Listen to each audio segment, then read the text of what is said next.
case, we'll proceed as usual. I will not have you give the staff report. Then I was going to, but we'll just hear the public comment and then we'll discontinue it. And I'm sorry, I was able to let Jessica know, but we're going to continue for 2 weeks to give us a little more time to address the issues that have been raised. Anyway, good morning, everyone. I'll call to order the administrative hearing for August 12th, 2020. My name is Ben Thomas. I'm the planning director for the city of Milpitas and will be the hearing officer for today's virtual meeting. We will begin today's hearing with a public forum. Members of the online audience may submit written comments to the hearing officer on any subject that is not on this morning's agenda. The agenda for the meeting includes a web link to submit comments. Comments submitted in writing will be read into the record by the meeting secretary. Commenters may type their name and city of residence for the record, and comments will be limited to 1 minute. No response is required from city staff or the hearing officer on any item that is not on today's agenda. So, Liz, do we have any email or general comments that need to be read into the record? Yes, we have we've received 2 comments. This one was received on Monday, August 10th from Mr. Steve Bunnell, 2110 Seacliff Drive. Sorry, Liz, to interrupt. I think is his item for the agenda item though? Oh, yes, it is. I'm sorry. Yes. Okay. How about the other one? Wait, let's see. Oh, that was also for the item. We have received no comment that is not agendized. Oh, okay, fine, thank you. Sorry, just to be keep to our format. Sorry. So no, that's fine. With that, we will move along. We'll close the public forum and we'll move to the public hearing portion of the item or of the agenda.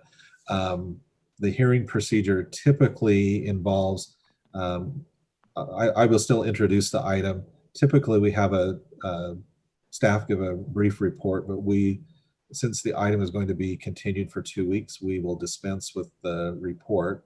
And then we'll have the meeting secretary read the public comments into the record. So this first item on the agenda, and our only item for today's agenda, is a request for a site development permit to allow development of a new 4,046 square foot 2-story single family residence on a 0.25 acre lot at 250 Piedmont Road. And we, I guess, Liz, if you would like to read the comments now, we'll read those into the record. Okay, excellent. Okay, let's see here.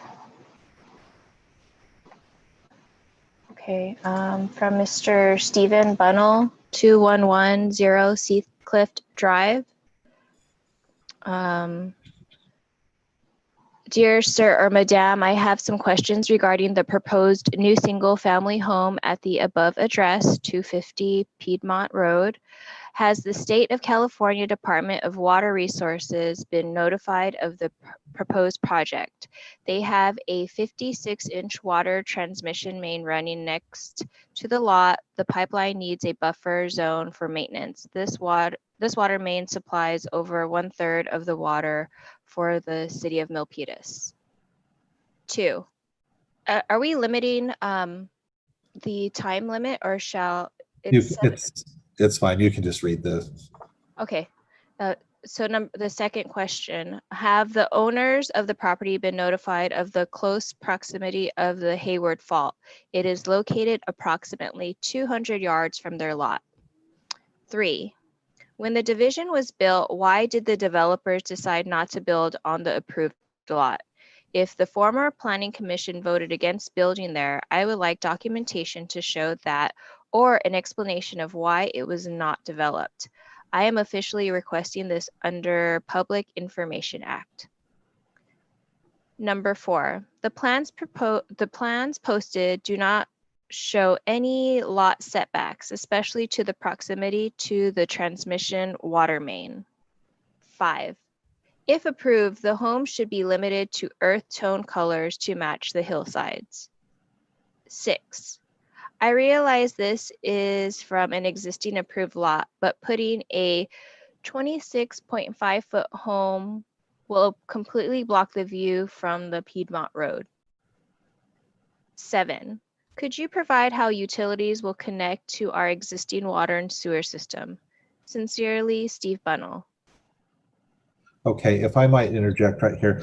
Sure. This, I just, for the record, all of these questions and this same letter was received by staff a few days ago. Most of the questions were answered. They're legitimate questions. We will continue to work on the one. He had a question about, and there was a formal PR request submitted to the city clerk, which we are now working on. And I'll say more about that in a moment. The other items have all been either addressed directly to the person who asked the questions, or will be. Thank you. We have another comment I'd like to read into the record that was received on August 11th. This is from Mr. John Dahl at 1518 Bryan Court. Hello, Ned. Regarding the proposed new home at 250 Piedmont Road, have the neighbors within 1,000 feet on Aguilar Court, Sepulveda Avenue, other homes to the south and elsewhere been notified of the public hearing on Thursday? I do not see a sign for a public hearing at the site. Why wouldn't there be one? When I click on the agenda on the icon Planning Zoning Administrator page for this Thursday hearing, no file is found. Please advise. Also, I notice in table 1 of the attachment A that the home setback is required to be 25 feet and is proposed to be 24 feet 4 inches, yet it is said to comply. Text in page 2, item 1 says there will be 25 feet 2 inches. Please explain. Thank you, John Dahl. All right. Thank you, Liz. And on this one, I had also received this email separately from Mr. Dahl and provided a response just really quickly for the record. Today's meeting was posted and public hearing notices were published in the Milpitas Post in accordance with the requirements of both state law and the Milpitas Municipal Code. Postcards were sent to all residents and property owners within 300 feet in accordance with Milpitas Municipal Code. And the public hearing notice was posted in the Milpitas Post on August 31st. The postcards were sent on or before, July 31st. And the postcards were sent on or before July 31st as well. A sign has been posted on the property due to the shelter in place requirement and closure of City Hall. A sign had not been posted on this property. It is posted there now. And the web link has been fixed. We regret the error. And as soon as it was brought to our attention, the web link to the agenda for today's meeting was fixed, as well as the typo in the staff report regarding the front setback. The correct setback, if I understand correctly, Avery, is the 25 feet 2 inches. Yeah. So, and we will discuss those types of details in our next meeting. Again, because we have had some issues raised and we have a PRA request. I would like to, or will continue this item to a date specific. It will be heard in 2 weeks on August the 27th, and we'll reschedule that meeting. The meeting will not be renoticed because it's to a date specific. We will, however, notify the applicant and all of the people who have submitted comments today when the item is to be reheard. But Planning Manager, do you have any other additional comments, anything that I've missed? No, I don't. Thank you, Ned. Okay, with that, we will, again, this item is continued to August 27th, and we will adjourn the meeting of June 11th, 2020. Thank you for your participation this morning. Thank you always to our City Manager's Office and the IT Department for supporting the hearing this morning. Thank you. That concludes our meeting this morning.